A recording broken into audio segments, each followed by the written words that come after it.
Osée chapitre 2. Nous allons faire 3 lectures. La première donc dans Osée. Osée chapitre 2 du verset 4 au verset 19. Valentin a commencé une série d'études sur le livre d'Osée.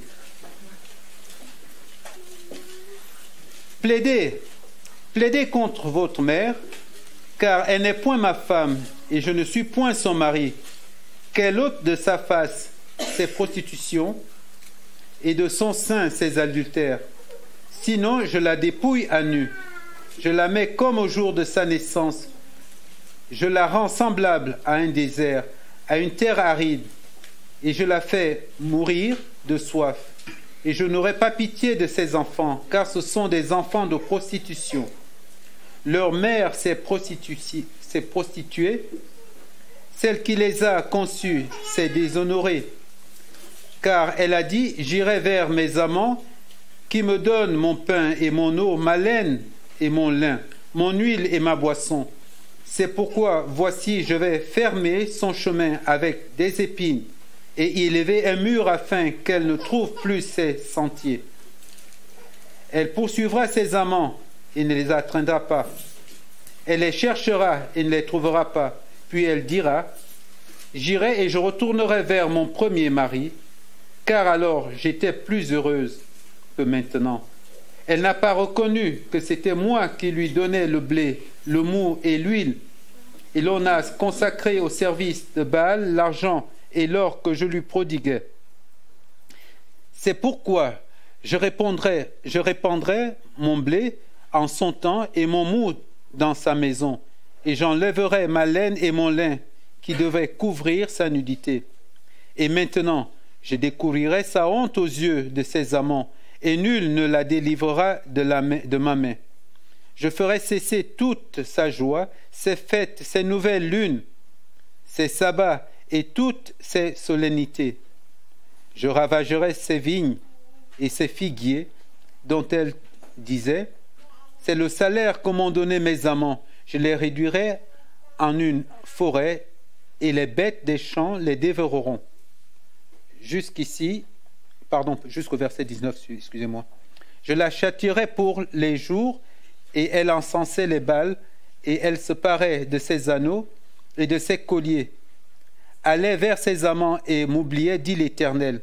C'est pourquoi, voici, je veux la tirer et la conduire au désert, et je parlerai à son cœur. Là, je lui donnerai ses vignes et la vallée d'Accord, comme une porte d'espérance. Et là, elle chantera comme au temps de sa jeunesse, et comme au jour où elle remonta du pays d'Égypte. En ce jour-là, dit l'Éternel, tu m'appelleras mon mari, et tu m'appelleras plus mon maître. J'ôterai de sa bouche les noms des Baals, afin qu'on ne les mentionne plus par leur nom.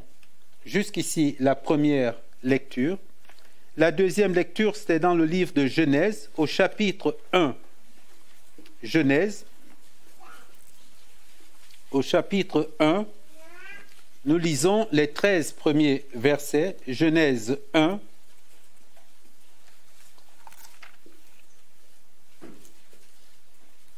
Genèse 1, les 13 premiers versets.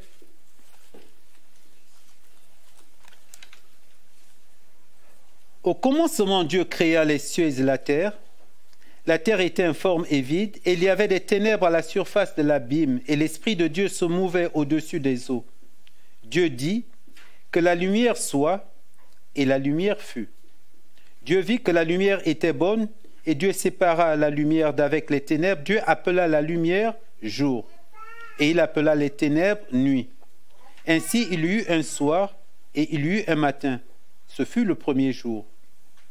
Dieu dit qu'il y ait une étendue entre les eaux, et qu'elle sépare les eaux d'avec les eaux. Et Dieu fit l'étendue, et il sépara les eaux qui sont au-dessus de l'étendue d'avec les eaux qui sont en dessous de l'étendue. Et cela fut ainsi. Dieu appela l'étendue ciel. Il y eut un soir et il y eut un matin. Ce fut le second jour. Dieu dit que les eaux qui sont au-dessus du ciel se rassemblent en un seul lieu et que le sec paraisse, et cela fut ainsi. Dieu appela le sec terre, et il appela l'amas les eaux de mer. Dieu vit que cela était bon.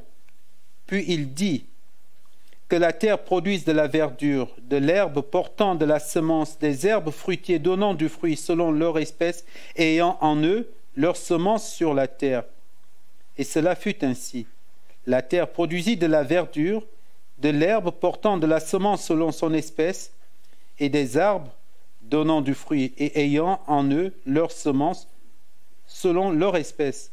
Dieu vit que cela était bon. Il y eut un soir et il y eut un matin. Ce fut le 3e jour. Jusqu'ici, la seconde lecture. Et la troisième, nous allons à l'évangile de Luc. À l'évangile de Luc au chapitre 15. Évangile de Luc, chapitre 15. Nous lirons du verset 11.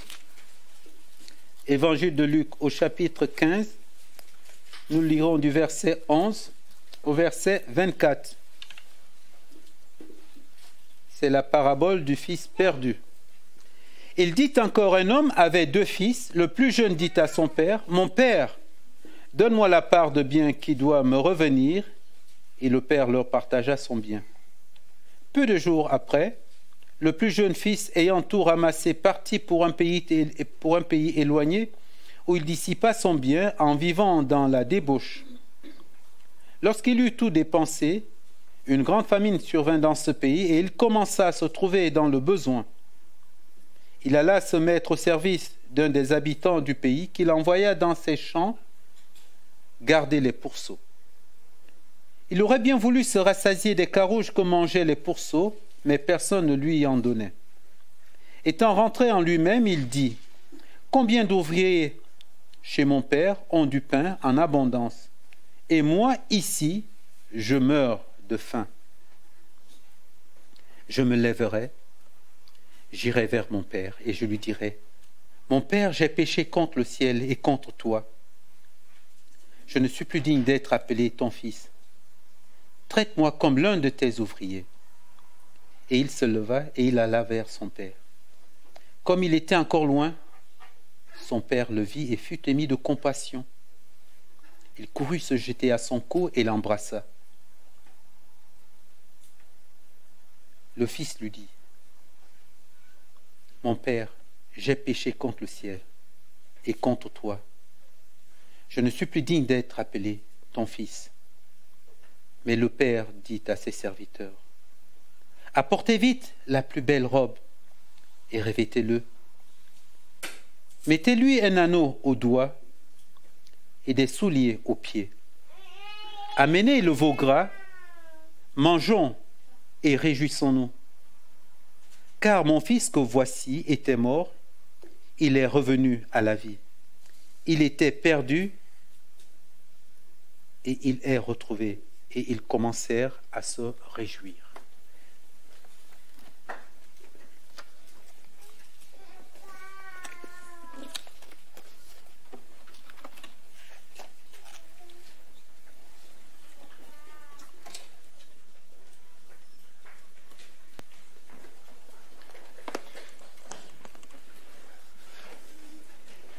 Bonjour à tous.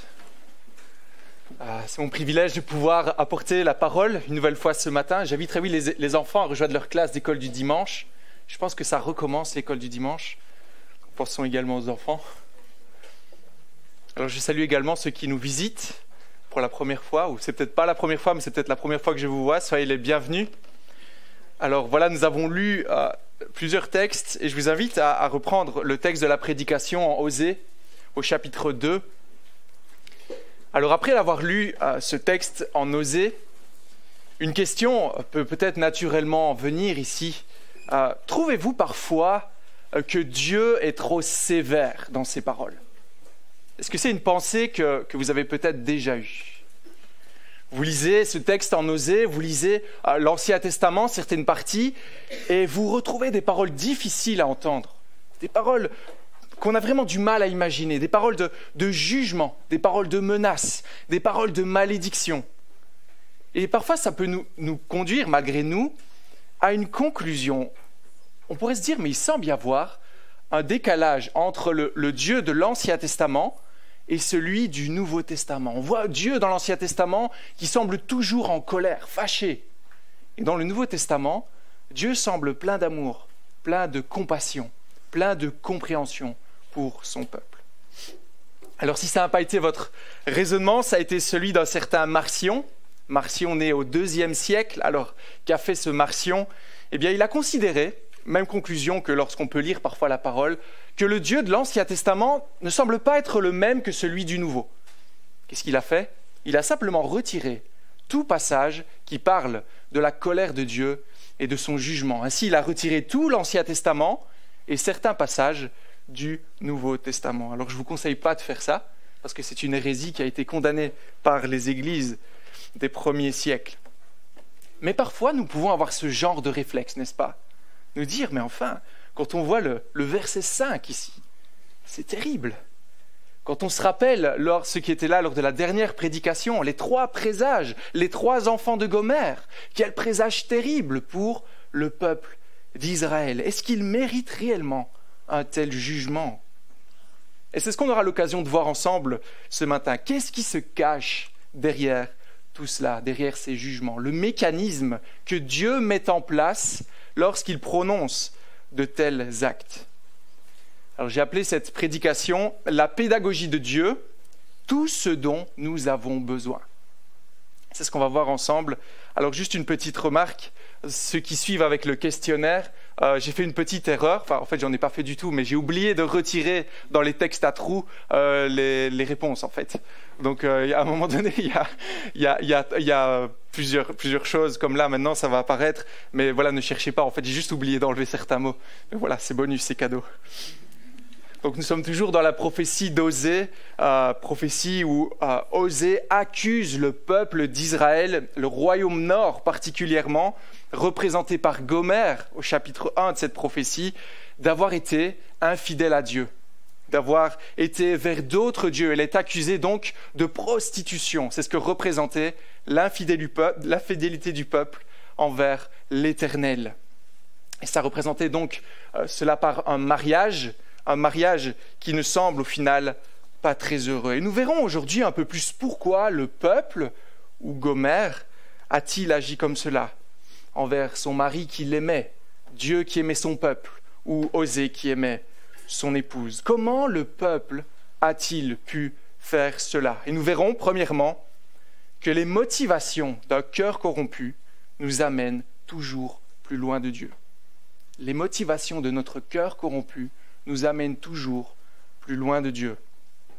Le peuple, à l'époque d'Osée, dans ce passage, se livre corps et âme au terrible culte des païens, au dieu Baal dont on parle ici, le dieu des Cananéens, qui était à leurs yeux un dieu qui mérite d'être honoré, comme d'autres dieux.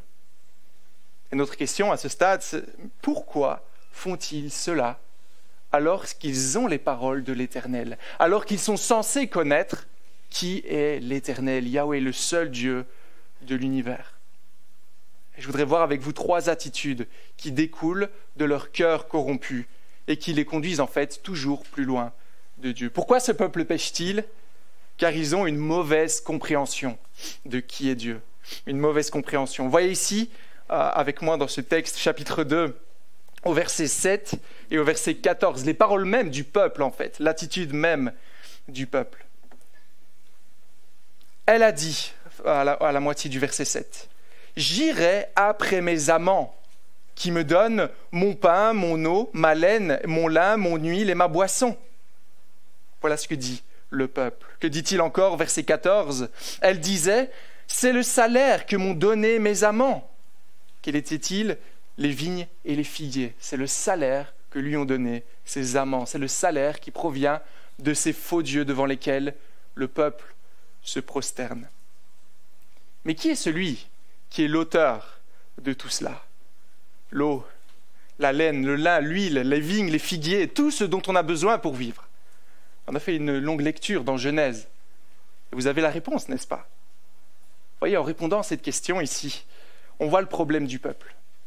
Il confond le nom de Yahweh, le Dieu de l'univers, avec celui de Baal. Il mélange la vérité et le mensonge. Il n'y a plus aucun ordre dans son esprit. Israël attribue tout bienfait qu'il possédait, les vignes, les champs, etc., au faux Dieu de son époque. On voit cela au verset 10. Elle n'a pas reconnu que c'était moi, c'est l'Éternel qui dit cela, qui lui donnait le blé, le moule, l'huile, et ils l'ont consacré au Baal. Voilà ce que fait le peuple. Il mélange toutes choses. Et déjà, nous voyons ici, d'entrée de jeu, que ce qu'est en train de faire le peuple est grave, très grave. C'est une grave offense vis-à-vis de Dieu, parce qu'en fait, c'est la pire chose que l'on peut faire à Dieu. Confondre le seul vrai Dieu créateur avec des dieux qui n'en sont pas. C'est le premier commandement, et comme Aristide nous l'a lu, le premier texte de la parole. Genèse 1, chapitre 1, Dieu créa. Au commencement, Dieu créa. Et vous voyez déjà là, on voit qu'il n'y a aucune subtilité. On n'est pas ici dans les détails de la foi, de la doctrine. Ce sont des vérités simples que le peuple n'arrive plus à assimiler. Comment sont-ils arrivés là? Le verset 4 nous aide à comprendre. Plaidez contre votre mère, car elle n'est point ma femme, je ne suis point son mari. Ici, on a comme un discours à deux époques qui est indiqué. On a Osée qui parle aux enfants de cette mère. Et en fait, on a deux époques différentes. Osée parle à sa génération, la génération de ce texte, l'Israël tel qu'il la voit, et il dit « Accusez votre mère », sous-entendu, accusez les générations passées qui sont fautifs de cela. Et le langage ici, accuser ou plaider, indique, c'est comme si on disait, voyez, son péché est évident pour tous, il n'y a pas l'ombre d'un doute, c'est à cause de votre mère, à cause des générations passées, que vous êtes dans vos péchés.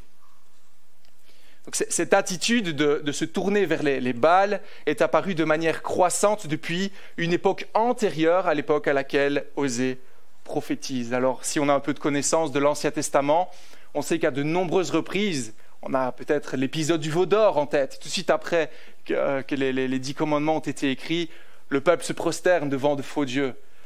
Puis il y a d'autres moments à travers l'histoire du peuple où il se détourne, où il mélange les cultes avec ceux des dieux païens. Mais c'est particulièrement à une époque, l'époque de Jézabel, un roi, chapitres 18 et 19, qui amena une confusion sans pareille dans les yeux des Israélites, au point de confondre totalement Yahweh et les autres dieux, les Baals. Ce que nous voyons ici, c'est que le maintien de la connaissance de Dieu est très importante. Et on le développera plus tard dans cette prophétie, quand on sera un peu plus loin dans les chapitres. Mais voyez déjà ici qu'il y a d'énormes conséquences à rejeter la vérité ou encore croire qu'on connaît, alors qu'au final, ils ne connaissent pas le Dieu de l'Éternel, le Dieu de l'univers, ou ajouter d'autres connaissances à celles que nous donne la parole. Vous voyez, les compromis avec la parole de Dieu peuvent être graves. Le peuple, par son manque de connaissance de la vérité, a développé des habitudes qui se sont progressivement installées, qui deviennent en fait logiques pour eux. C'est leur façon de vivre, c'est les cultes qui rendent naturellement, mais que Dieu déteste, en fait. Le peuple, ce point de départ ici, se trouve sur une pente glissante qui commence par le manque de connaissance de l'Éternel, même dans les vérités les plus simples et les plus essentielles. On voit ensuite qu'un manque de connaissance de Dieu conduit inévitablement, donc on glisse la pente, vers une mauvaise compréhension de la louange que nous devons rendre à Dieu. Voyez, si on regarde ici un peu plus attentivement notre texte, voyez-vous ce qui motive le peuple à se prosterner à ces faux dieux? Relisons le verset 7.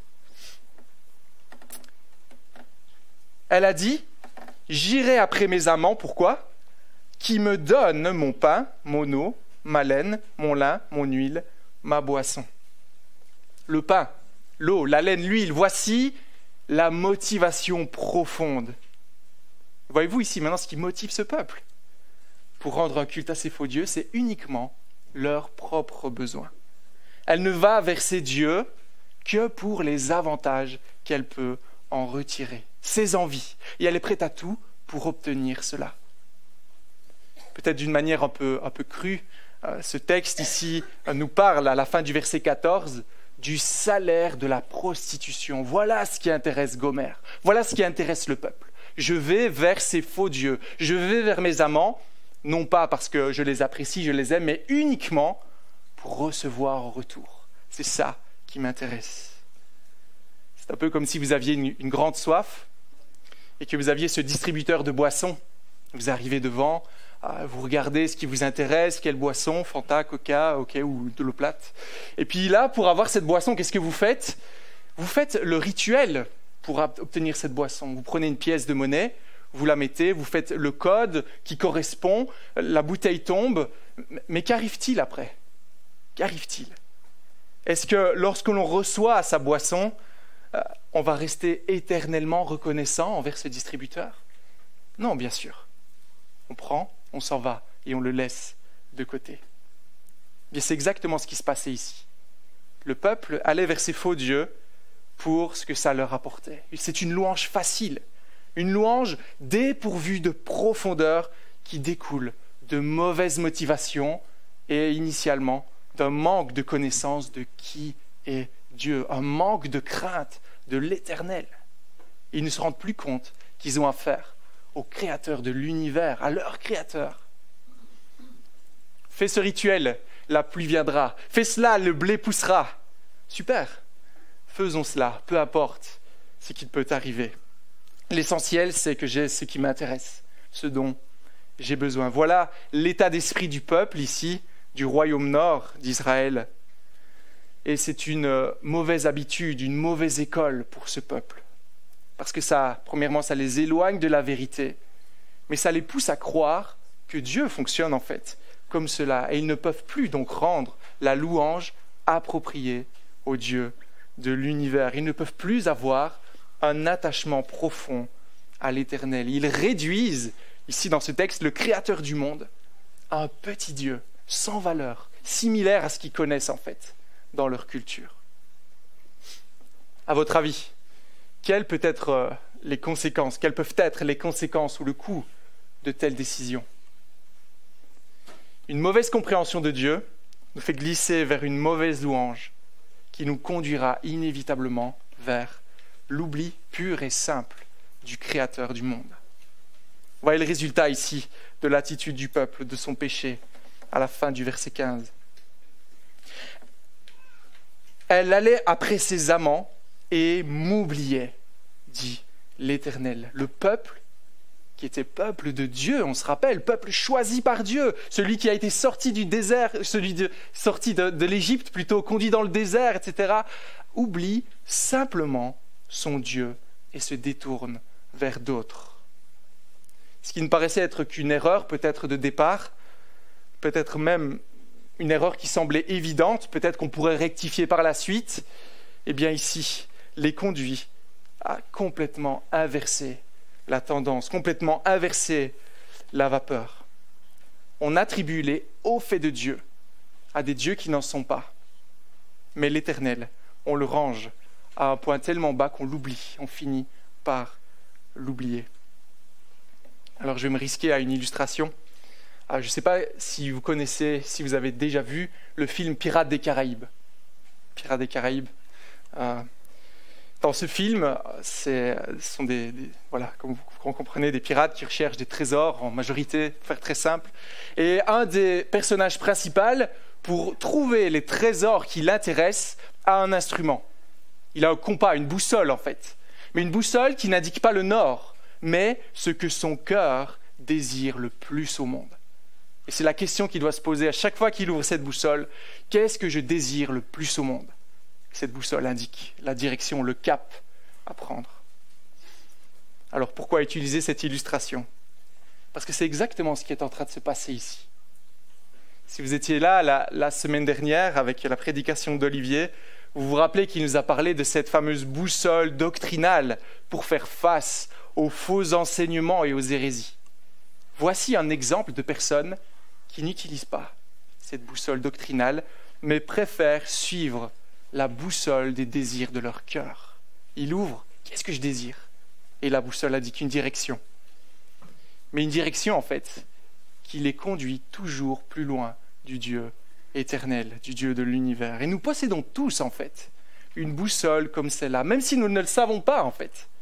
Et elle nous conduit d'une manière ou d'une autre. À la base, nous suivons tous la direction de notre cœur corrompu. Ça semble normal, naturel. Alors ici, nous en a parlé ce matin dans la présidence.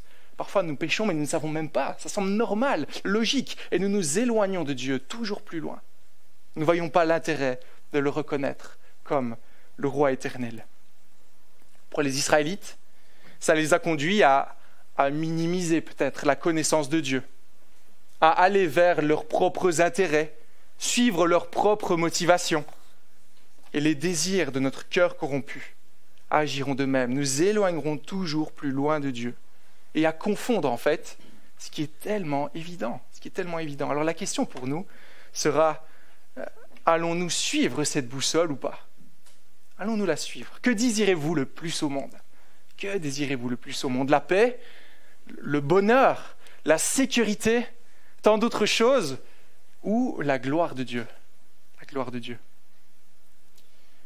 Cette prophétie nous montre également quelle sera la fin de ceux qui persévèrent dans cette voie, dans les voies de leur cœur, qui refusent de connaître Dieu pour ce qu'il est, pour qui il est réellement.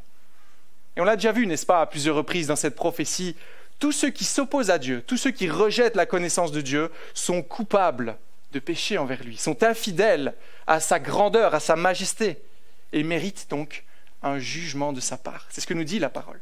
C'est ce qu'elle nous dit ici à de nombreuses reprises. Et Osée nous montre ici aussi au verset 5 que ce jugement sera certes pour les générations passées qui ont dévié, mais aussi pour ses enfants. Même si Osée dit plaidez contre votre mère, nous voyons ensuite que ses enfants même seront rejetés par l'Éternel. Mère et fils sont coupables. Osée veut nous montrer que toutes les générations sont coupables. Il n'y en a pas une qui est meilleure que l'autre. Il n'y en a pas une qui peut rattraper l'autre. La boussole de notre cœur nous conduit toujours plus loin de Dieu. Et un principe donc reste universel, en terminant ce premier point ici, tout péché, tout rejet de Dieu sera puni sévèrement. C'est ce que nous dit la parole. Pourquoi cela? Pourquoi méritons un tel jugement? Car on ne peut échanger la gloire du Dieu créateur, celui qui est à l'origine de toutes choses, avec d'autres. Et ça peut se faire de différentes manières aujourd'hui. C'est la pire offense que nous pouvons faire envers ce Dieu, à commencer par faire comme s'il n'était pas là, comme s'il n'existait pas. Et c'est la condition de tout homme qui naît, tout homme, toute femme qui naît en ce monde. Et en fait, ça n'exprime qu'une rébellion à l'égard de Dieu. Vous voyez, ici, on ne pourra même pas dire c'est la faute de mes parents, c'est la faute de mon passé, c'est la faute de ma culture. Non, chacun, c'est ce qu'Osée veut nous dire, chacun sera responsable pour lui-même devant Dieu. Quand nous comparaîtrons devant Dieu, il nous demandera, mais qu'as-tu fait de la connaissance de l'Éternel? Si on ne le connaît pas, c'est qu'on n'a pas voulu de lui. Et nous méritons par conséquent un jugement. Vous voyez également une autre application, peut-être un peu plus secondaire. Nous voyons également apparaître la nécessité pour nous chrétiens ce matin de maintenir la vérité de la parole pour nos vies, pour notre marche chrétienne dans l'Église, n'est-ce pas? Ne pas céder au compromis, faire attention, car oui, le monde peut tenter de nous contaminer d'une certaine manière, mais nos propres cœurs également peuvent nous amener parfois à prendre des décisions ou à avoir des attitudes qui ne sont pas en phase avec la volonté de Dieu. On a tendance peut-être à croire à certains moments que Dieu est là pour nous servir, pour notre bien. Et lorsque ce n'est pas le cas, quand on n'a pas eu la boisson qu'on voulait ou que ça reste coincé dans le distributeur, qu'est-ce qu'on fait? On frappe dessus, n'est-ce pas? On n'en veut plus. On est dégoûté. Rappelons-nous que seule la seule boussole qui conduit à Dieu, c'est la boussole de sa parole. Rien d'autre. Pas notre cœur, pas notre intelligence, pas nos stratégies, aussi élaborées soient-elles. Cependant, ce texte nous en apprend un peu plus à propos du jugement de Dieu. C'est mon deuxième et dernier point ce matin. Les intentions de Dieu à travers le jugement sont la repentance sincère de son peuple. Alors peut-être que là, vous êtes toujours dans une démarche où vous trouvez ces jugements difficiles, exagérés, et vous constatez ici qu'il y a une chose particulière dans ce passage, dans ce chapitre en Osée. C'est que là où, dans des cas similaires, où le jugement de Dieu doit tomber sur le peuple, certains prophètes disent simplement « malheur à toi » ou « tu seras détruit », etc. Ici, Osée prend du temps pour nous décrire les actions que Dieu va mener. C'est pour ça que ce chapitre est si long. On voit vraiment un détail, on voit vraiment ce qui se passe en soubassement dans ce jugement. Et il nous révèle en fait que Dieu n'emploiera pas son jugement comme un gourdin qui vient tout écraser, qui vient tout arracher sur son passage, comme on peut le croire parfois, mais il l'utilisera plutôt comme une stratégie fine pour nous amener à un but précis. Regardez avec moi le verset 4. Plaidez contre votre mère, car elle n'est point ma femme, je ne suis point son mari. Mais n'y a-t-il pas quelque chose de surprenant dans ce verset? Ici, Dieu, par l'intermédiaire d'Osée, semble exprimer un jugement définitif. Pas ma femme, je ne suis pas son mari, c'est terminé. Mais pourtant, que dit-il ensuite? Qu'elle ôte de son visage les signes de son péché. Qu'elle ôte de ses seins le signe de sa prostitution. Voyez-vous ce que ces paroles nous révèlent ici? C'est qu'à travers ce jugement, Dieu met en place une possibilité de repentance. Alors quel est le but d'une repentance? C'est voir qu'on est égaré, qu'on est sur le mauvais chemin et faire demi-tour complet pour revenir en lieu sûr. Et vous direz peut-être que certains ne veulent pas écouter cela. Ils se diront peut-être, comme Marcion, mais qui peut écouter de tels jugements? On n'en veut pas. On préfère un message d'amour, de paix. On passe ces pages-là, parce que c'est trop dur, c'est trop sévère pour nous. Mais agir comme cela revient en fait à trouver que la sonnerie d'avertissement d'un pont-levis est trop agressive à vos oreilles. Vous vous arrêtez avec votre voiture, vous dites, mais c'est quand même pas croyable, c'est pas une manière de nous avertir que le pont est en train de se lever. Et puis c'est quoi ces feux rouges qui clignotent? Moi, je suis pas content, je vais continuer ma route. Mais qu'arrivera-t-il si vous continuez votre route? Vous allez tomber dans l'eau, n'est-ce pas? Vous voyez ici ce que je veux dire, c'est que ces avertissements, même s'ils peuvent sembler sévères, même s'ils peuvent sembler choquants, agissent en fait comme un signal d'alarme. Attention, si vous continuez sur cette voie, vous allez mourir. Et déjà là, on réalise un peu plus que cette mise en garde est précieuse en fait. C'est précieux, n'est-ce pas? Qui ne voudrait pas être averti qu'il est sur un chemin qui conduit à sa perte? Même si le message semble difficile à avaler, semble choquant, cette accusation, suivie d'un appel à ôter ce mal de devant leurs yeux, c'est en fait la preuve d'un amour incroyable de la part de Dieu. Il aurait pu leur dire, mais continuez simplement, on verra bien à la fin. Mais non, il veut saisir son peuple et lui dire, mais écoutez, reprenez-vous, vous êtes en train de vous perdre. Mais Dieu va aller encore plus loin dans ce passage. Pour amener son peuple à ce but de repentance, il va prendre en fait les choses en main personnellement pour convaincre son peuple. Et il y a 3 c'est pourquoi dans ce passage au verset 8, verset 11 et verset 16. Voyez ce qui fait partie du jugement de Dieu au verset 8. C'est pourquoi, voici, je vais fermer son chemin avec des épines, y élever un mur, afin qu'elle ne trouve plus ses sentiers. Elle poursuivra ses amants, mais elle ne les atteindra pas. Voyez-vous ce que Dieu est en train de faire ici? Il va plus loin que simplement les mettre en garde. Le peuple allait vers les faux dieux pour ce que ça leur apportait. C'était devenu une habitude depuis plusieurs générations. C'était des coutumes bien installées. Ils ne voyaient même plus le mal d'agir de la sorte. Eh bien, ce jugement consiste simplement à empêcher le peuple de retourner dans ses travers. Dieu bloque l'accès à ces dieux. Pourquoi, à votre avis? Imaginez un toxicomane en cure de désintoxication. Qu'est-ce qu'on fait? On va dire la manière forte. On bloque Tu as l'habitude de prendre ces substances illicites, eh bien c'est fini maintenant. On ferme l'armoire à pharmacie. Tu n'auras plus jamais accès à cela. Alors ça peut être compliqué pour la personne qui est accro, mais au fur et à mesure du temps, elle va réaliser que ces substances illicites pour lesquelles elle languissait tant, en fait, la détruisent. Elle va redevenir lucide et peut-être même oublier cela pour se tourner vers d'autres choses, revenir à son bon sens. Vous voyez, Dieu, par ce plan, veut transformer la pensée de son peuple qui pensait devoir dépendre de ces faux dieux. Qu'allons-nous faire si on n'a plus accès au Baal ? Notre champ ne poussera plus, on ne pourra plus rien faire, on est en panique. Et Dieu leur dit non.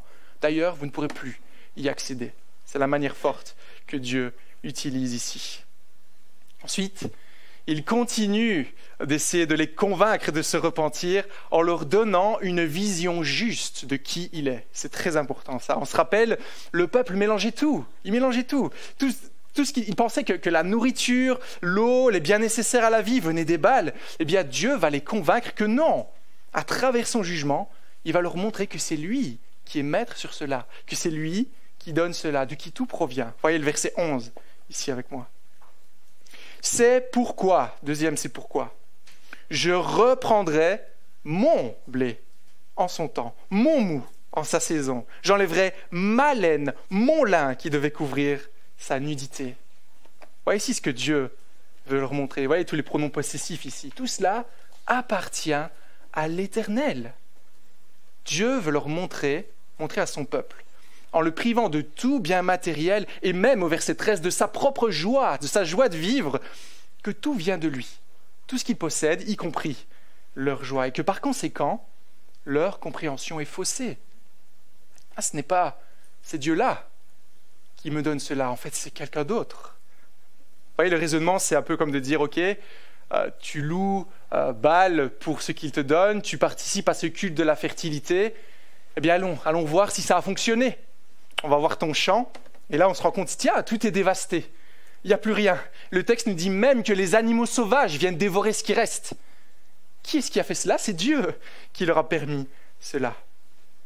Et tes dieux, où sont-ils ? Ne peuvent-ils rien faire ? Non, bien sûr, ils ne peuvent rien faire car ce ne sont pas de vrais dieux.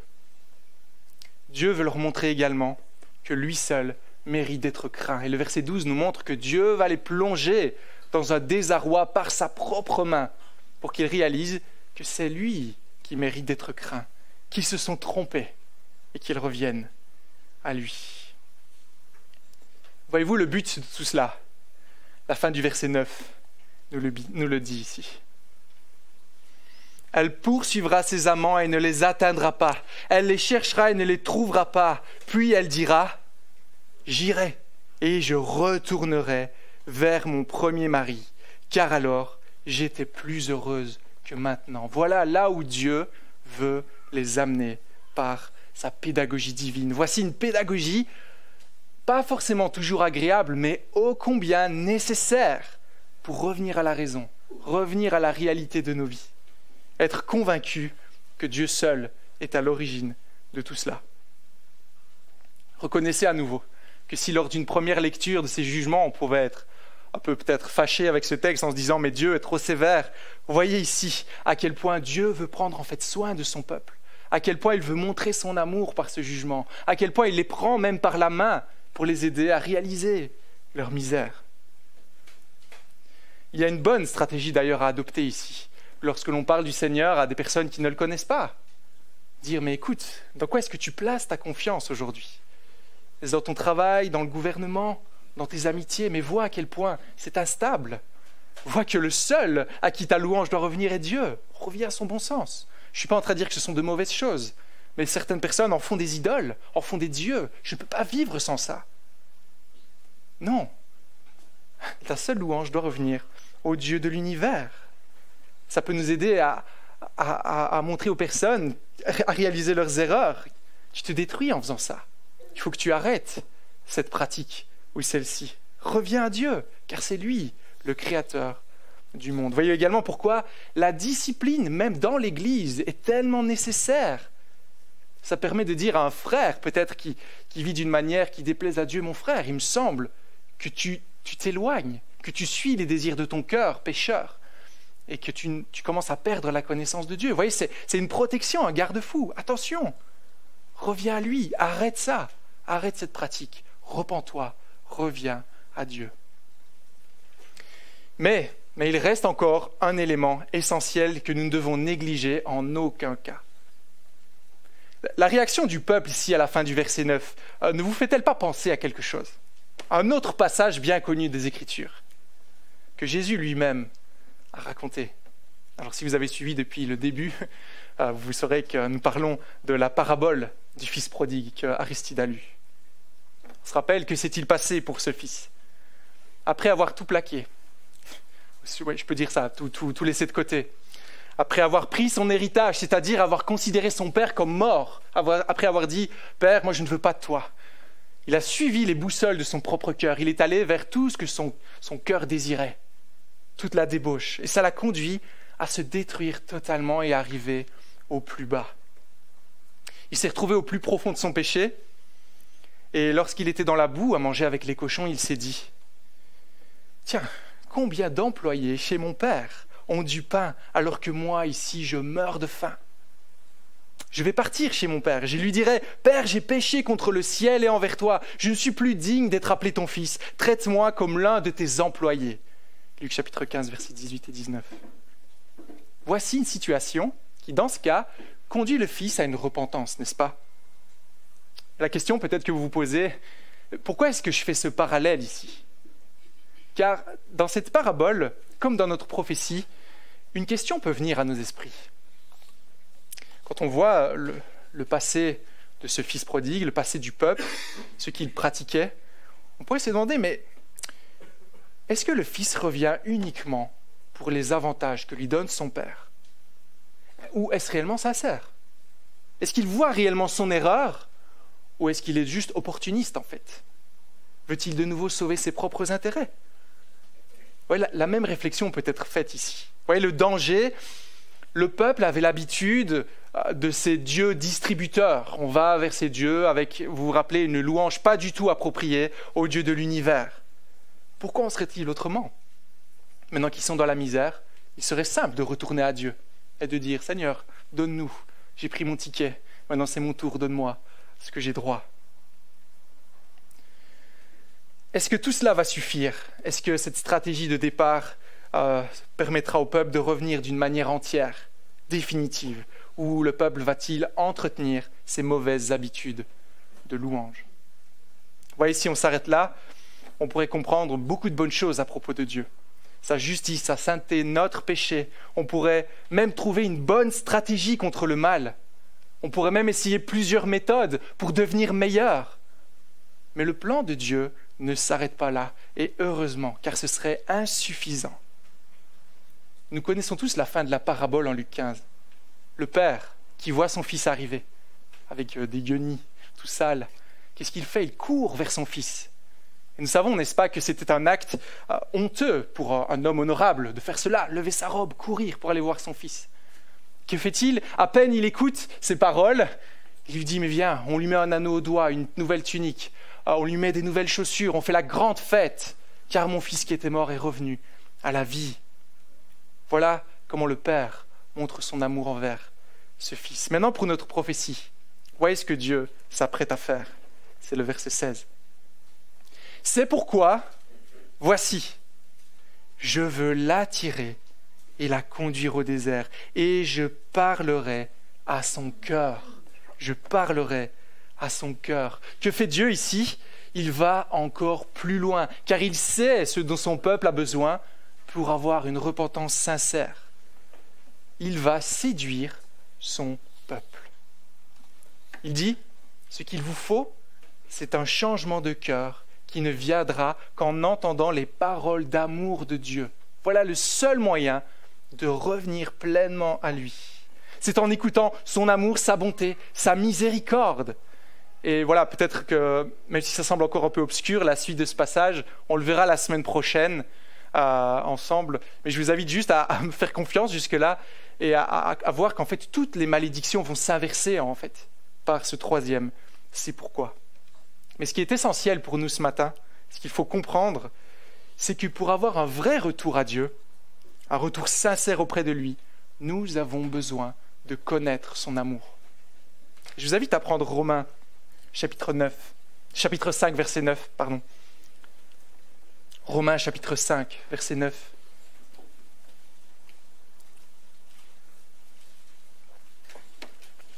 Où Paul, dans cette lettre aux Romains, nous présente l'amour de Dieu. C'est un passage que vous connaissez fort bien,